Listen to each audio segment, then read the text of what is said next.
So what advice do I have for college graduates?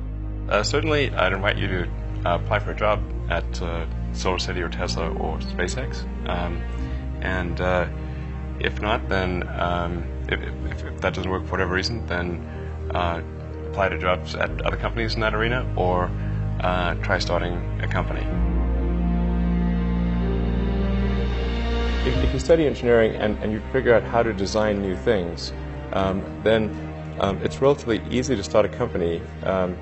You just need to get a few like-minded people with you. Although I have to say that the space business is quite hard to start a company in the space business because it's such a capital-intensive business. So it may be better to do something in solar power, or if you're going to do it in cars, do it as kind of a component supplier for cars or something like that. Musk has college degrees in business and physics, but SpaceX is his first venture in aerospace. How did you get the expertise to be the chief technology officer of a rocket ship company? Well, I do have a physics background. That's helpful as a foundation. And then I read a lot of books and talked to a lot of smart people. Don't just follow the trend. You may have heard me say that it's good to think in terms of the physics approach of first principles, which is, rather than reasoning by analogy, you boil things down to the most fundamental truths you can imagine, and you reason up from there. And this is a good way to figure out if something really makes sense, or if it's just what everybody else is doing.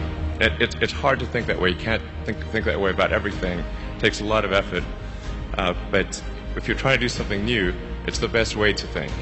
And that framework was developed by physicists to figure out counterintuitive things like quantum mechanics. So it's really a powerful method. And I want to know, what is the one thing that has surprised you about your life? Well, I'm surprised by the whole thing, honestly. I certainly didn't expect to be for any of these things to happen, honestly. Yeah.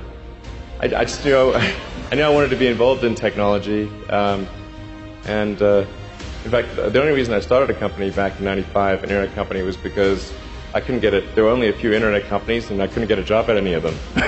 So I tried to get a job at Netscape, and sent my resume in and tried hanging out in the lobby, but I was too shy to talk to anyone. And then I was like, okay, well, I guess I'll have to start a company because I can't get a job anywhere. Thank you.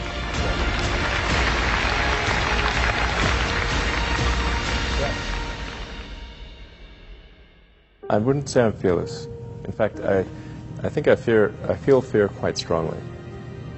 But if what we're doing is, if what I'm doing is, I think, is important enough, then I just override the fear. Mm-hmm. So, but it's not as though I don't feel. I feel like more strongly than I would like. I think also people tend to overweight risk on a personal level. It's one thing if you've got, a mortgage to pay and kids to support, and that if you were to deviate from your job, how are you going to feed your family and pay the rent? And okay, that's understandable. But let's say you're young and you're just coming out of college or coming out of high school or whatever. What do you risk?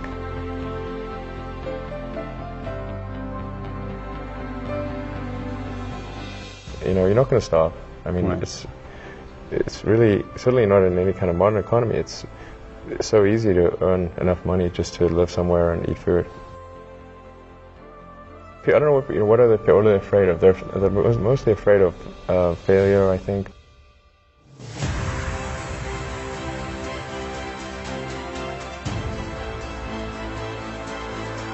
People should be less risk averse when there's not much at risk.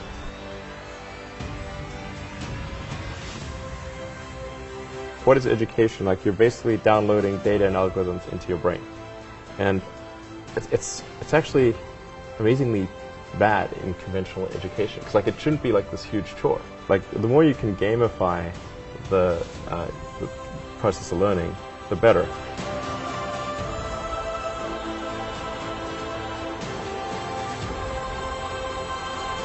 I was at sort of a slight existential crisis because I was trying to figure out what does it all mean? Like, what's the purpose of things? And I came to the conclusion that if we can advance the knowledge of the world, if we can do things that expand the scope and scale of consciousness, then we're better able to ask the right questions and become more enlightened, and that's really the only way forward. What drives you? What is it that when you wake up in the morning, do you see a problem and you want to solve it? The thing that drives me is that I want to be able to think about the future and feel good about that. We're doing what we can to have the future be as good as possible, to be inspired by what is likely to happen, and to look forward to the next day. That's what really drives me is trying to figure out how do we make sure that things are great and going to be so, and that's the underlying principle behind Tesla and SpaceX. Is that I think it's pretty important that we accelerate the transition to sustainable generation and consumption of energy. It's inevitable, but it matters if it happens sooner or later.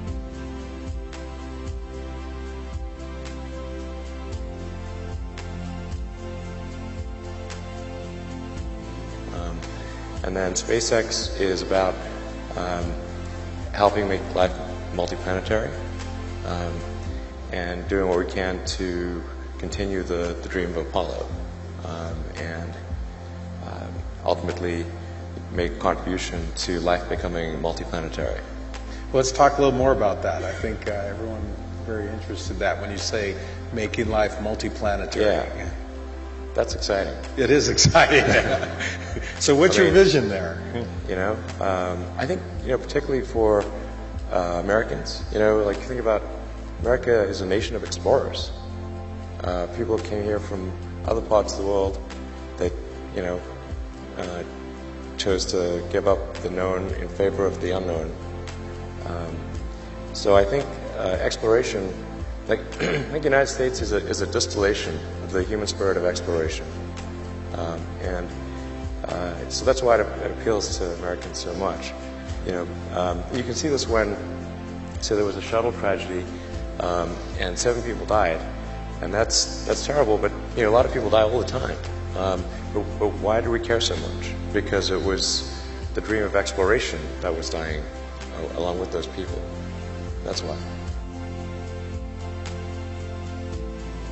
I thought both Tesla and SpaceX would fail at the beginning. You saw it? Yeah, sure. Really? Of course. But nevertheless, you put all your money in that.